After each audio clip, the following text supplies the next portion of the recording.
Bonjour à tous. Alors, comme vous le savez, aujourd'hui, on va parler informatique, on va parler un petit peu de choses différentes. Aujourd'hui, on a la chance d'être accompagné de Romain Leralu, qui travaille chez Criteo dans la partie AI Lab et qui va on va discuter avec lui un petit peu de tout ce qui est intelligence artificielle, tout ce qui est partenariat avec l'INRA. Enfin, on va parler de plein de choses. When I decided to hack you, whoever's in control of the exit nodes is also in control of the traffic, which makes me... C'est un sujet sur lequel on se permet de s'excuser par avance parce qu'avec Arthur, on n'est pas du tout des spécialistes de ce sujet-là.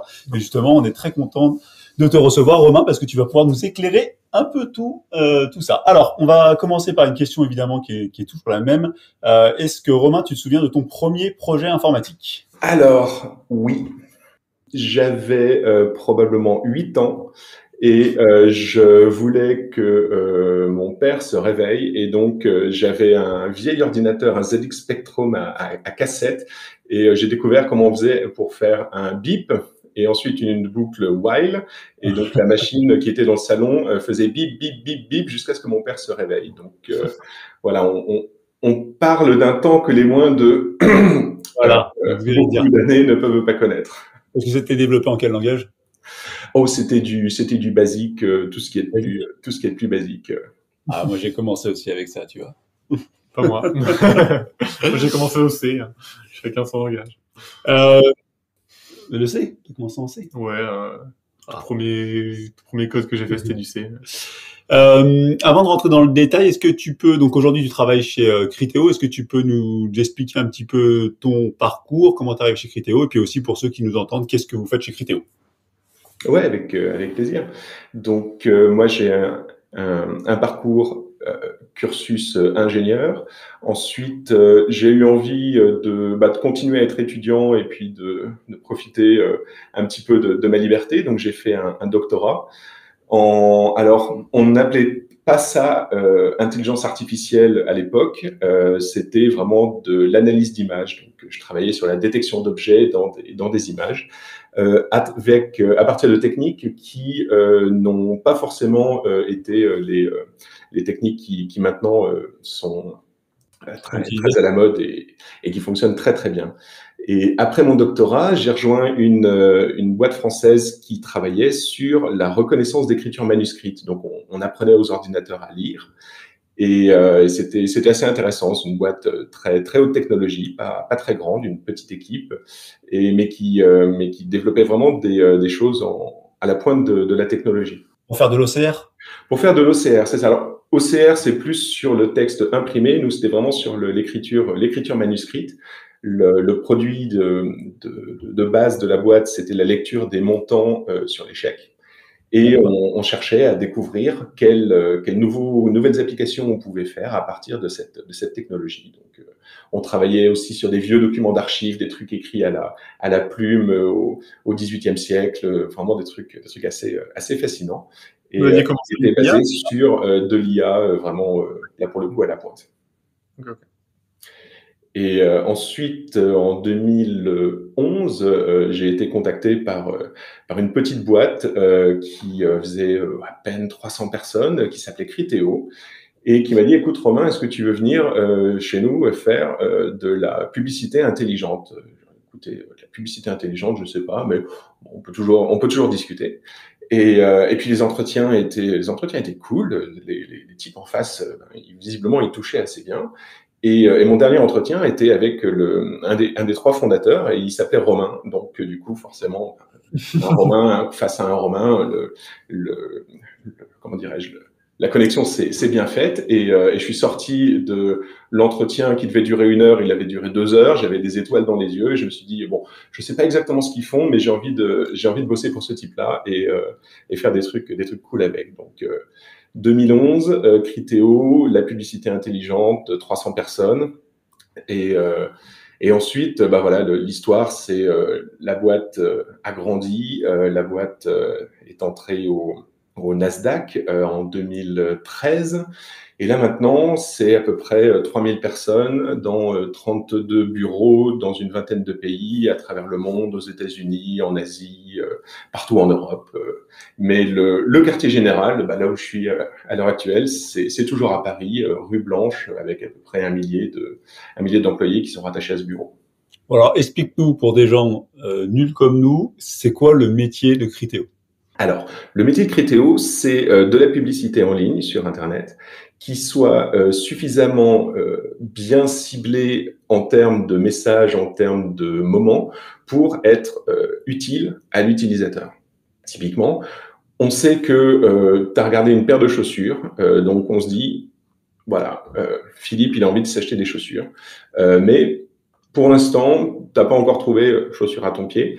Et on regarde parmi tous nos clients, parmi les milliards de produits que vendent nos clients, OK, est-ce qu'il y a là-dedans une paire de chaussures qui peut être celle qui t'intéresse? Et aujourd'hui, tu vas sur le site de ton journal préféré et là, tout d'un coup, nous, on est appelé et c'est « Hey, Criteo, il y a Philippe qui arrive sur notre site, on aimerait lui afficher une publicité pour se faire financer.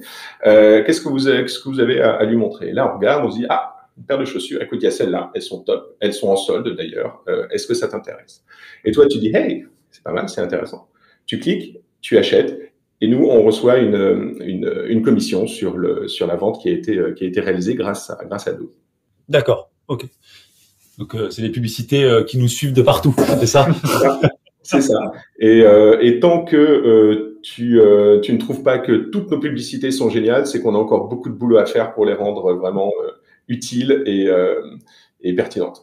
Tu sais, la seule fonctionnalité que j'aimerais bien faire, parce que je trouve que ça marche plutôt bien, votre système, le seul truc, c'est que j'aimerais dire, je les ai achetés, les chaussures, arrête de m'en proposer. Tu cliques sur la petite croix, et normalement, tu as une option, j'ai déjà acheté ce produit. Ouais. J'ai acheté ce produit, arrêtez de m'en proposer pendant 3 semaines, je l'ai acheté. Non, c'est une fonctionnalité qui existe. Après, si tu les as achetés en magasin en payant en liquide et qu'on n'a pas l'information, pour le coup, on aura du mal. Mais il y a la possibilité de dire ouais, c'est bon, je les ai achetés. Propose-moi autre chose. Propose-moi autre chose. Donc j'imagine que c'est essentiellement une boîte de tech. Ouais. L'équipe R&D fait environ un peu moins de 600 personnes. Essentiellement en France et avec un bureau à Ann Arbor dans le Michigan, à côté de Détroit. C'est une petite ville universitaire avec une très très bonne fac juste à côté et qui a le bon goût d'être seulement à 6 heures de décalage horaire. Donc c'est assez pratique. Mais ouais, l'essentiel de la R&D est en France, à Paris, à Grenoble, et puis en fait maintenant après le Covid, c'est où tu veux quoi. Ouais. C'est partout. Et du coup, en termes donc j'imaginais que vous investissez massivement dans la recherche.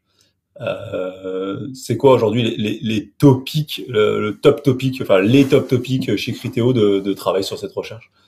Alors oui, effectivement, on a une grosse équipe de recherche d'environ 30 personnes qui sont vraiment des chercheurs, dont une dizaine qui sont des étudiants en doctorat.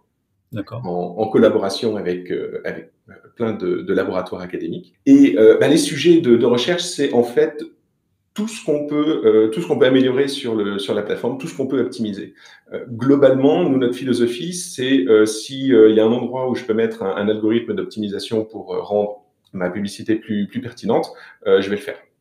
Donc, on va aller rechercher, par exemple, et faire de la recherche sur la théorie des jeux, la théorie des enchères, parce que la manière dont la publicité est achetée, c'est des places de marché, en fait. Le site éditeur, le site éditeur, par exemple, le journal, au moment où il reçoit une visite, va émettre sur cette place de marché une offre qui est hey, j'ai un emplacement à vendre pour l'utilisateur. Alors, on ne sait pas qui c'est, 1, 2, 3, 4, 5, c'est des UID, tout ce qui est le plus haché. Et en face, il y a un certain nombre d'acteurs dont on fait partie qui vont dire écoutez, moi je suis prêt à acheter cet emplacement et je vais émettre un bid à une certaine valeur qui correspond à ce que moi je pense que je peux réaliser comme valeur. Donc il y a toute une logique de théorie des jeux et de théorie des enchères qui se pose là. Il y a plein de manières de modéliser les choses, donc on a tout un pan de recherche là-dessus.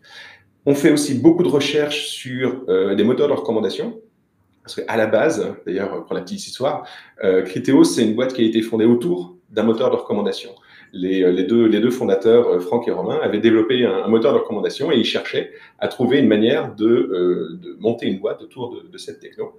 Et ils ont pivoté plusieurs fois entre 2005 et 2008, jusqu'au moment où quelqu'un leur a suggéré, mettez votre moteur de reco dans des bannières de publicité et faites des choses qui sont des publicités du coup qui sont pertinentes par rapport aux besoins de l'utilisateur. Donc on a beaucoup de recherches sur justement ces moteurs de recommandation. Il y a plein de théories et de pratiques justement à confronter qui sont assez intéressants. Et également beaucoup de recherches là qui vient en ce moment sur tous les sujets autour de la privacy. Donc, comment est-ce qu'on est capable de faire des modèles toujours pertinents, mais sans forcément échanger des informations, sans avoir accès à tout l'historique de navigation l'historique de navigation d'une personne sur les sites marchands. Est-ce qu'on est capable de crypter ça, chiffrer ça, pardon, le hacher ou comment dirais-je, le rendre non lisible, tout en étant quand même capable de faire des prédictions intéressantes. C'est un sujet qui est assez fascinant.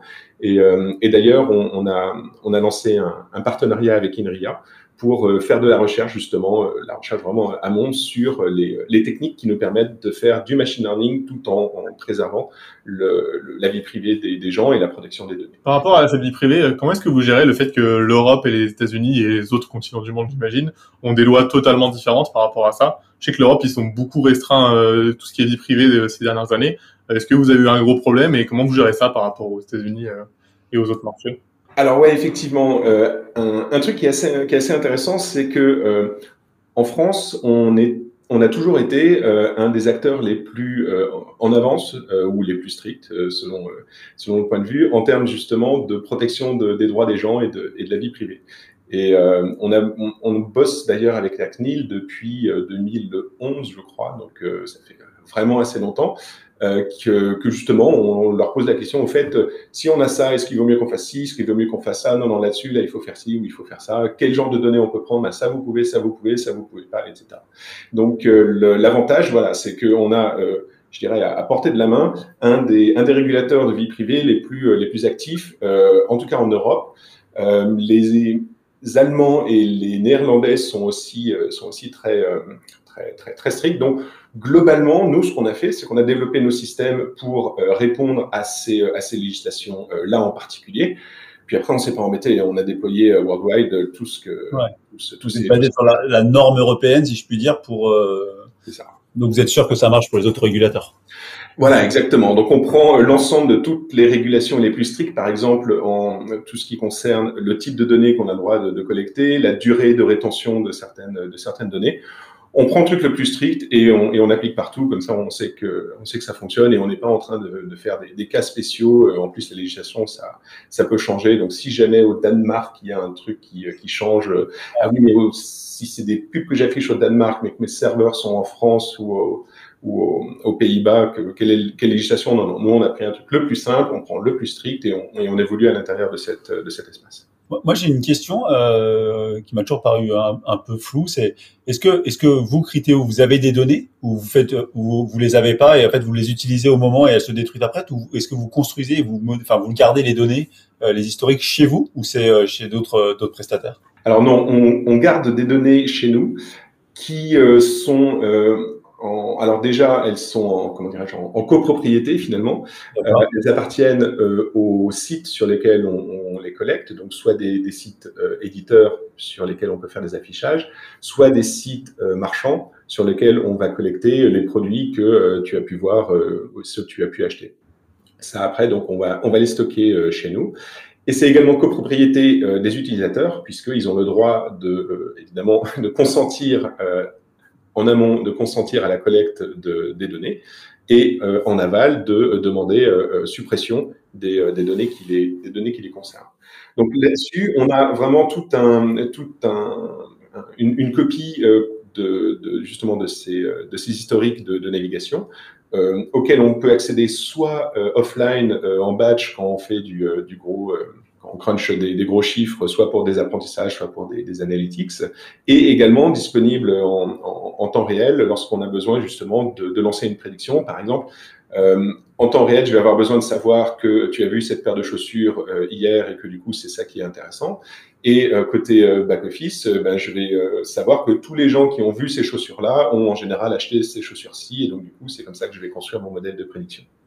D'accord. Ok. Mais du coup, moi, j'ai genre l'ordre de grandeur, c'est des téraoctets de données. Hein. C'est des pétaoctets, ouais. Pétaoctets, on est plutôt sur des pétaoctets de données. C'est pétaoctets. Côté Hadoop, est-ce que j'ai des chiffres côté Hadoop, ouais, c'est du pétaoctet. Et côté Memcache, c'est des centaines de téraoctets de stockage. Vous avez tout on-premise ou vous êtes sur le cloud?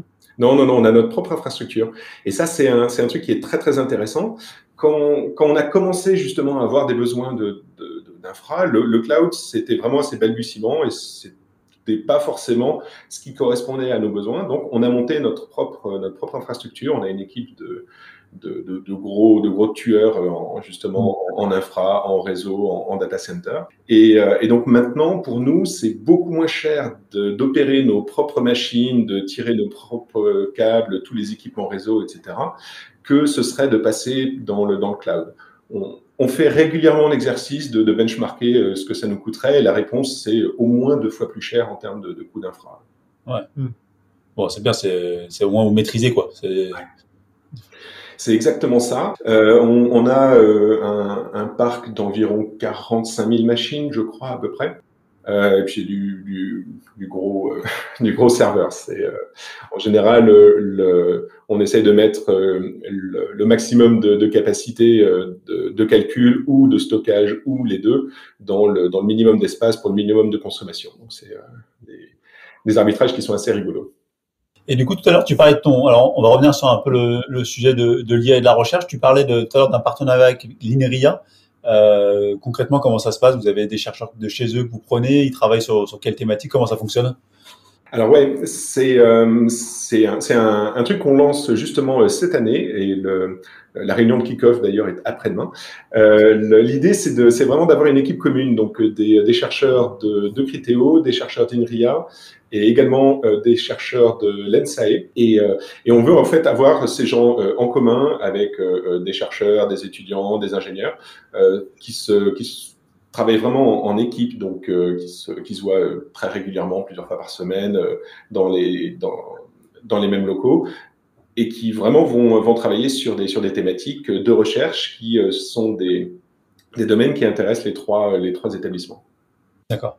Parce qu'effectivement, c'est quand même, pour moi, j'ai participé un peu au domaine académique universitaire, c'est quand même des mondes très très séparés. En plus, vous êtes orienté business, parce que c'est quand même une entreprise privée qui veut gagner de l'argent. Donc, comment ça marche la collaboration? Ça se passe bien? Comment vous faites pour retrouver des chercheurs? Est-ce qu'il y a une grosse appétence? Est-ce que vous avez du mal à recruter des chercheurs? Comment ça fonctionne? Alors, non, ça fonctionne très très bien parce que on est effectivement une boîte privée avec des impératifs de rentabilité et d'efficacité, mais d'un autre côté, on a suffisamment de masse pour pouvoir investir sur du long terme, investir sur de la recherche. Donc, même chez nous, on a des chercheurs qui vraiment font un travail de recherche amont. En particulier, les thésards, c'est ceux qu'on va lancer sur les trucs les plus, justement, les plus disruptifs ou les plus risqués. C'est la partie vraiment bleeding edge. Et on travaille aussi beaucoup en partenariat avec des laboratoires. Un mécanisme qu'on aime bien d'ailleurs, c'est recruter des chercheurs, mais à temps partiel, qui ont donc un pied chez nous et un pied dans leur labo d'origine. Donc ça fonctionne très très bien parce que ça fait des ponts en fait entre ces mondes qui, comme tu dis, sont assez différents. Mais au final, voilà, ça reste des chercheurs. Ils ont envie de trouver des nouvelles choses, de faire progresser le savoir. Donc au final, ça reste la même mentalité. Et ce que nous on apporte en tant qu'acteur privé, c'est d'une part, on vient avec des problèmes. Voilà, on a telle problématique. Est-ce que vous pouvez nous aider? Donc on a parlé de théorie des jeux, théorie des enchères. Donc ça en fait partie. Quelle est la solution théorique à un problème d'enchères répétées avec des différents agents qui tous vont chercher à optimiser leur propre stratégie. Et du coup, cette organisation qui travaille avec des chercheurs d'un côté et vous qui avez des vrais problèmes de l'autre, Est-ce que ça, par exemple, c'est assez efficient? Est-ce qu'aujourd'hui, vous vous sentez capable de rivaliser avec les meilleurs du secteur? Alors, je pense dans la publicité avec Google ou ce genre de choses. Est-ce que vous pouvez les tutoyer, si je puis dire, au sens, on n'a pas honte, et je trouve ça génial, quoi. Comment ça fonctionne? Bon, après, il faut rester un petit peu modeste. Non, on va pas aller tutoyer Google et DeepMind en termes de volume de publication. Ils sont un gros cran au-dessus de toutes les autres boîtes sur la Terre. Ça, c'est très très net. En revanche, on est quand même relativement content parce que en termes de nombre de publications, alors c'est toujours une métrique un petit peu délicate et il faut l'utiliser avec précaution.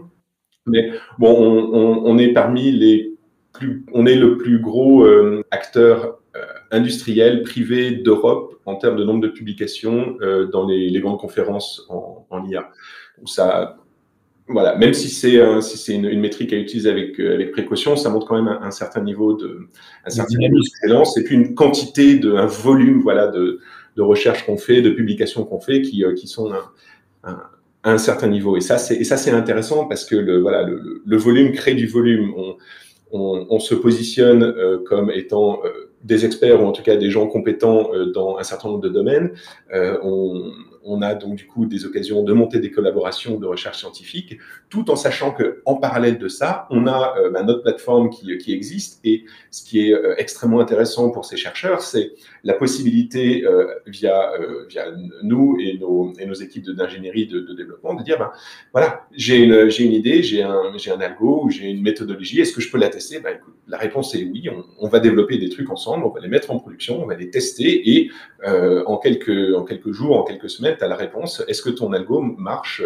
Et on l'aura mis devant les yeux de 1,5 milliard d'internautes à travers le monde. Donc ça, c'est quand même quelque chose qui est assez sympathique, c'est d'avoir cette possibilité de connecter le monde vraiment de la recherche académique, donc publier des papiers, poser des théories bien propres et bien solides, et ensuite pouvoir dire, je vais les confronter au monde réel, et puis nous, on a accès. Donc ça, c'est quand même assez sympa.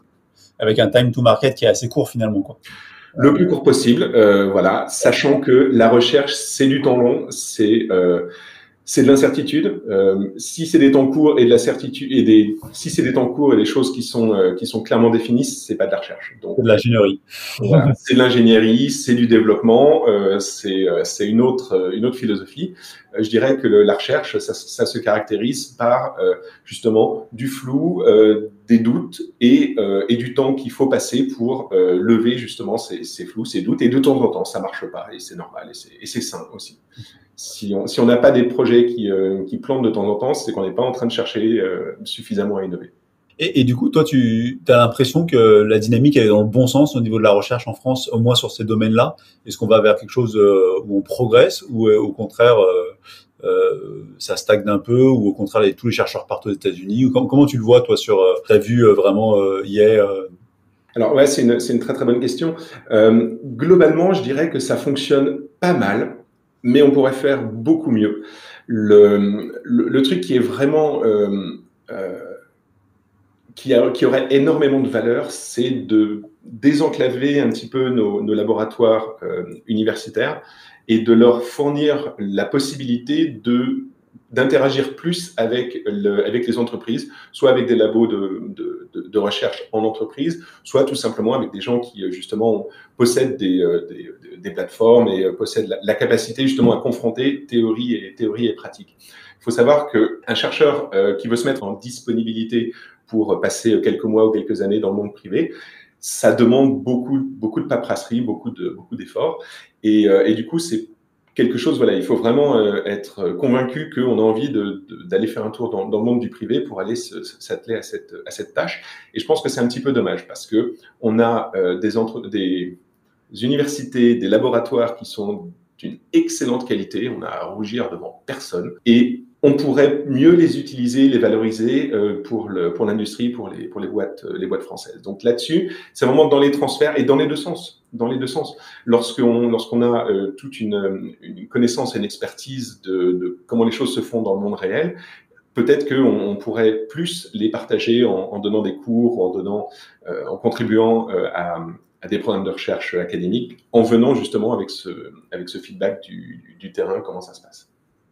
Ouais, ce feedback que le monde privé peut apporter par l'expérimentation dans le concret. C'est ça. Et c'est vraiment plus que public-privé, c'est le fait que voilà, on opère des plateformes qui sont en contact avec la réalité. Ou si je suis un industriel qui fait des voitures, ben voilà, j'ai vraiment ce retour, ce feedback que il y a cette réalité, cet accès au monde. Finalement, l'IA, c'est quand même une science expérimentale, même s'il y a des gens qui travaillent sur des théories pour essayer d'expliquer pourquoi ça marche. Au final, ou en tout cas dans la manière qu'on a de l'approcher à l'heure actuelle, c'est une science expérimentale. Et une science expérimentale, il faut faire des tests, il faut faire des expériences. Et donc, du coup, le fait est que les acteurs privés, les industriels, nous, on a accès à cette possibilité de faire des expériences. On en fait plein, on en fait beaucoup, on en fait tout le temps. Et je pense que c'est à travers ces partenariats, c'est aussi ça que cherchent les laboratoires académiques. C'est cette possibilité de confronter leur théorie à la réalité via les expériences. Ouais, puis c'est pas si simple que ça d'avoir des pétaoctets de données structurées à tester.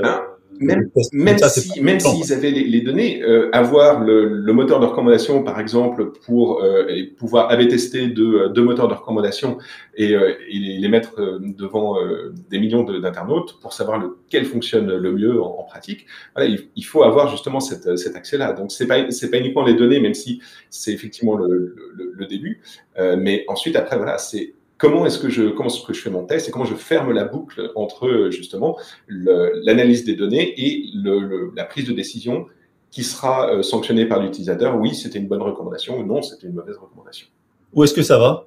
Ça va vers quoi, Criteo ? Vous allez travailler sur quoi ? C'est quoi pour toi Alors, tu as parlé tout à l'heure un petit peu de travailler avec des données un peu plus anonymes en respectant un peu plus. Où est-ce que va le marché de la publicité, de la recommandation en ligne dans les 5-10 ans ? C'est quoi la vision que vous avez chez vous en interne ? Alors, ce qu'on pense, c'est que sans doute que c'est biaisé un petit peu par le fait qu'on est une boîte de tech, mais on pense qu'il va y avoir de plus en plus de technologies dans le commerce en général. On passe déjà via tout ce qui est application mobile, on est déjà toujours beaucoup plus connecté. Sans doute qu'on va évoluer dans un monde où la frontière entre ce qui se passe en ligne et la frontière entre ce qui se passe dans le monde physique va diminuer de plus en plus. Donc la question c'est ok, comment est-ce que je dois faire évoluer mon message marketing, mes recommandations, mes publicités, pour que ce soit pertinent par rapport à l'utilisateur, sachant que c'est la même personne qui est en ligne, c'est la même personne qui est physique. Faut pas que je l'assomme de 25 milliards de pubs, ça sert à rien, c'est pas pertinent, c'est pas utile. Donc il y a tout un aspect comme ça. Un autre aspect qui est, alors là pour le coup, qui touche vraiment l'IA en général, c'est tout ce qui est autour des biais inconscients, des discriminations. Alors dans le monde de la pub, on n'est pas aux premières lignes de ce genre de problématique. Si jamais je recommande des chaussures rouges alors que je devrais recommander des chaussures noires, voilà, c'est pas dramatique, il n'y a pas mort d'homme. Mais à travers le monde global de l'IA, il y a cette prise de conscience que science sans conscience n'est que ruine de l'âme et qu'il faut faire attention quand on a des systèmes de décision automatiques, de comprendre pourquoi est-ce qu'ils prennent ces décisions et vérifier que les décisions sont correctes, quelles que soient les personnes qu'on a en face de nous. Donc ça, c'est un deuxième axe qui est vraiment important et absolument essentiel. Et le troisième, c'est la problématique de l'énergie. On a des modèles en particulier d'analyse de texte qui deviennent de plus en plus gigantesques, de plus en plus énormes, qui demandent une quantité d'électricité absolument faramineuse pour être utilisés. Est-ce qu'on peut réussir à faire aussi bien ou presque pour beaucoup moins en termes de consommation, en termes de matériel, etc. Donc le troisième axe, c'est vraiment les modèles qui sont plus vertueux, on va dire, qui peuvent être tout aussi bons, tout en étant moins gourmands en énergie, en données, en nombre de machines qu'il faut, etc.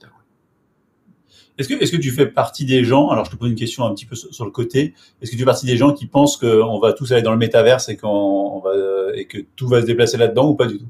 Alors moi personnellement, c'est pas secret, je n'y crois pas une minute, mais du coup, j'aurais savoir des gens qui travaillent dans la publicité, alors en ce moment, c'est la hype de dire qu'on va tous être dans le métaverse, on aura de la pub dans le métaverse, on pourra acheter ses chaussures dans le métaverse. Est-ce que chez Criteo, vous y croyez? Est-ce que vous avez commencé à mettre un pied dedans? C'est quoi? Et puis ton ressenti personnel là-dessus? Alors, je vais faire une réponse en plusieurs formes. On regarde. Après, les métaverses, pour l'instant, ça n'a pas l'air d'être super bien défini, donc bon. Non, ouais, c'est cette notion. Voilà, c'est ça. Donc, on se dit que le jour où ce sera un peu moins flou, on pourra toujours faire quelque chose dedans. Effectivement, il y a du hype. Alors, le hype, ça va bien avec le marketing. Donc, on va avoir des clients qui vont justement nous poser la question quelle est votre stratégie métaverse? Elle est très forte. Ne vous inquiétez pas.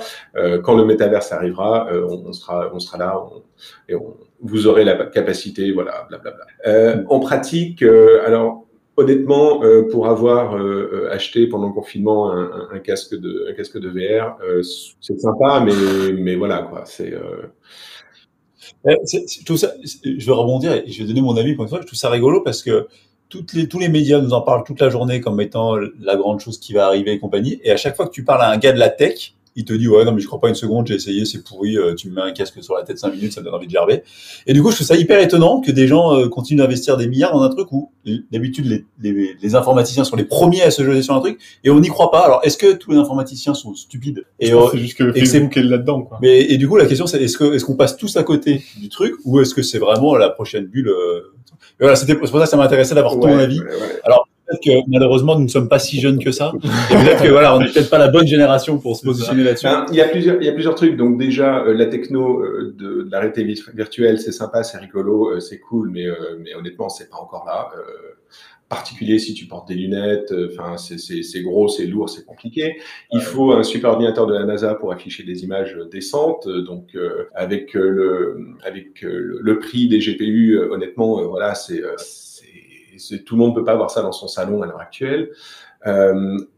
Comment est-ce qu'on va faire? On va marcher dans la rue avec des casques. Enfin, je vois pas en termes de UI comment ça peut faire. Donc après voilà, pour moi le métaverse c'est simplement le fait que ce qui est intéressant en ce moment qu'on voit chez Google et chez Apple en particulier, c'est l'intégration verticale. Ils ont la plateforme physique, ils ont l'OS, ils ont le navigateur, ils ont les applications et les services. Ils ont vraiment un contrôle complet de toute l'intégration verticale. Et les gens qui se souviennent de la guerre entre Internet Explorer et Netscape à l'époque d'IE5 et Netscape 4.5 peuvent se souvenir que il y avait des craintes justement que Microsoft fasse main basse sur Internet via la dominance qu'il avait sur les OS et le fait de pousser Internet Explorer. Le problème, c'est que tout le monde avait IE sur sa machine, mais ensuite après, qu'est-ce qu'on fait? Il n'y avait pas de service ou de trucs comme ça. Donc Google et Apple ont rajouté en fait le fait d'avoir des services et ils ont un contrôle verticalisé de tout le stack, ce que nous on appelle les jardins fermés. Après, voilà, potentiellement, disons qu'ils vont utiliser ce contrôle, en tout cas, pour bénéficier au maximum à eux-mêmes. Facebook, de son côté, ou Meta, s'est dit, zut, nous, on est juste une app, finalement. Alors, une app utilisée par des milliards de personnes, on est juste une app, on n'a pas de contrôle verticalisé. Donc, il faudrait qu'on ait un device. Mais qu'est-ce qu'ils vont faire? Ils vont faire un Facebook Phone, il y a déjà Android, il y a déjà iOS. Bon. Donc, ils se sont dit, faisons le prochain device de la prochaine génération, c'est la réalité virtuelle.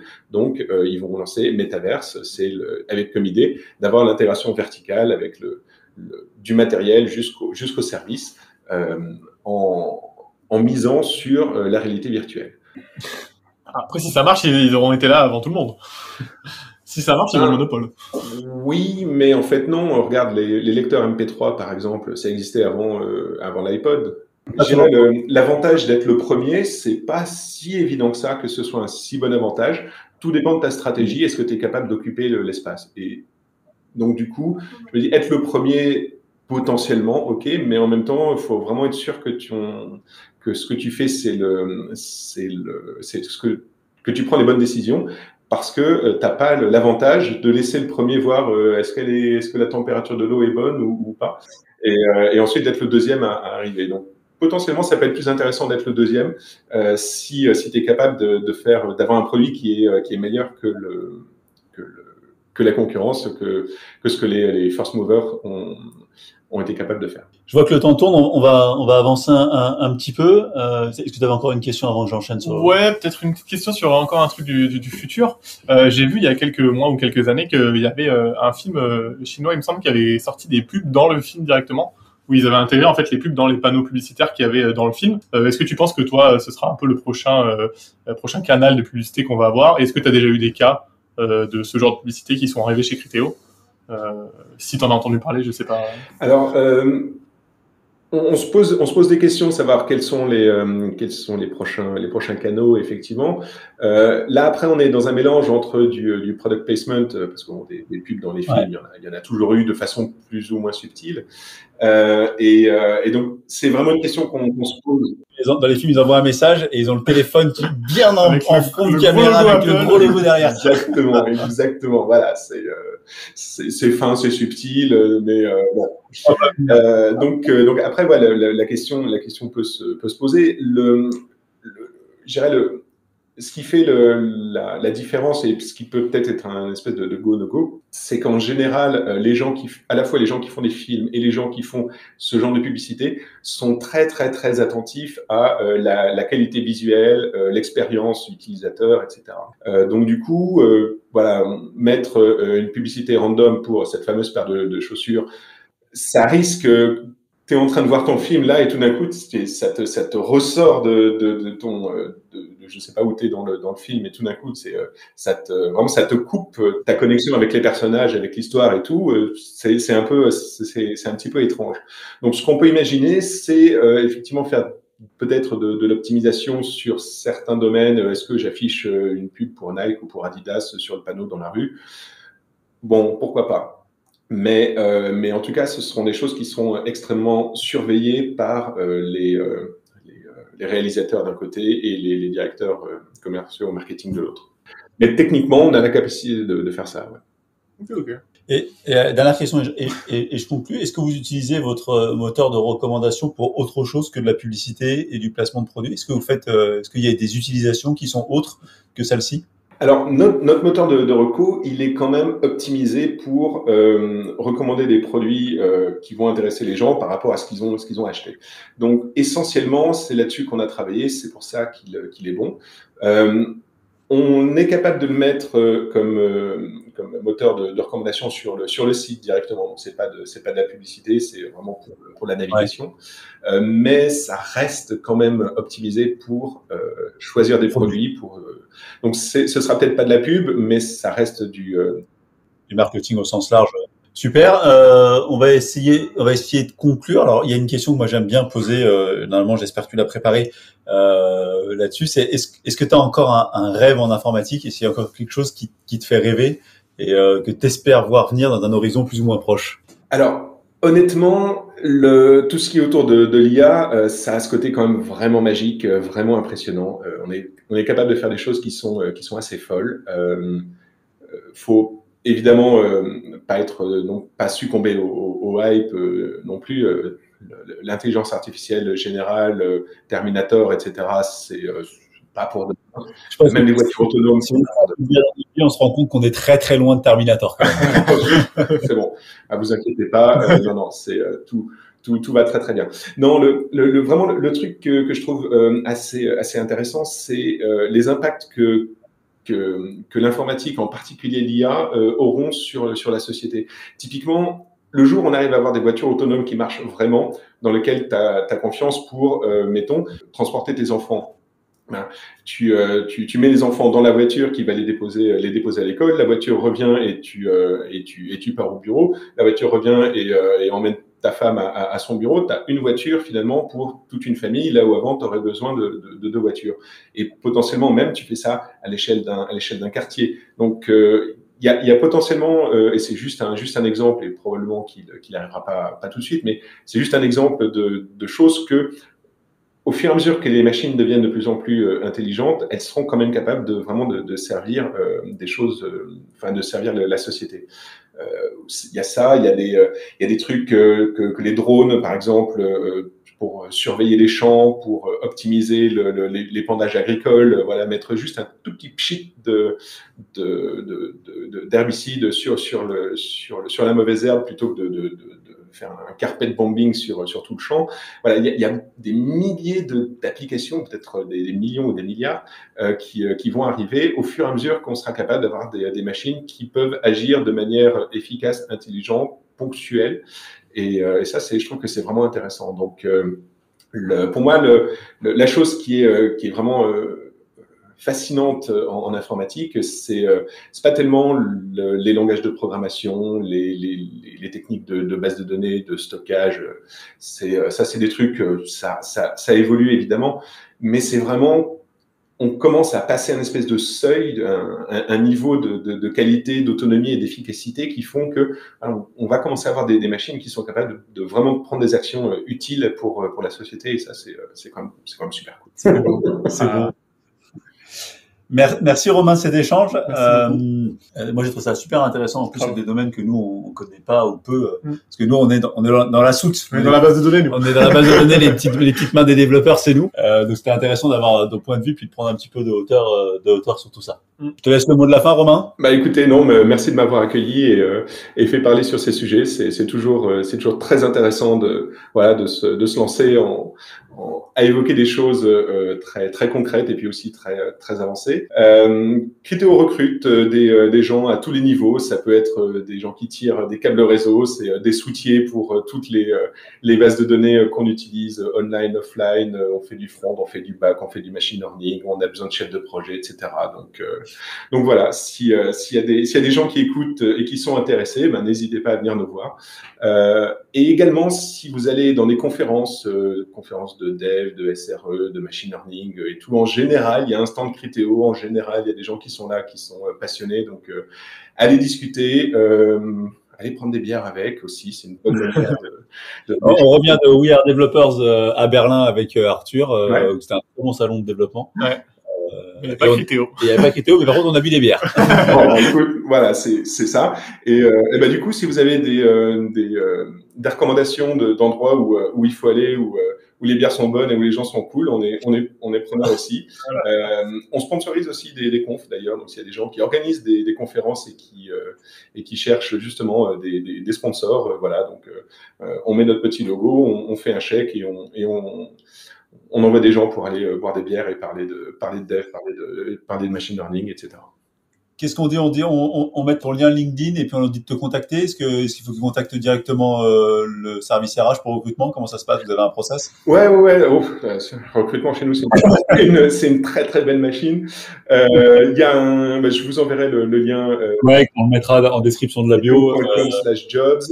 On a un blog aussi pour la R&D et un pour le laboratoire de d'IA. On a plein de publiés. On aime beaucoup raconter ce qu'on fait. On est tous très bavards, vous avez certainement remarqué. Et donc, il y a plein d'histoires rigolotes à lire, des feedbacks, les moments durs dans les tranchées, voilà. Et il y en a en informatique. Vraiment bien. C'est les nuits qu'on passe à se dire oh putain, est-ce que j'ai pété tout Internet? Voilà. Qui a foiré BGP encore? Donc voilà, c'est des moments qui sont rigolos. On aime bien partager, écrire des petites histoires. Et moi, je pense, et on terminera là-dessus, je pense qu'il faut dire aux gens que les mauvaises expériences, les crashs, les trucs, c'est les seules choses que vous vous souviendrez et vous en souviendrez en bon souvenir a posteriori. Sur le moment, je suis d'accord, c'est pas agréable, mais en fait, a posteriori, c'est les meilleurs souvenirs 10 ans, 15 ans après, de se dire qu'on a galéré, qu'on a craché et qu'on a redémarré, et que c'est bon truc. Ah, c'est exactement ça. Je suis tout à fait d'accord. Merci Romain. Merci. Merci à vous. Très bonne journée.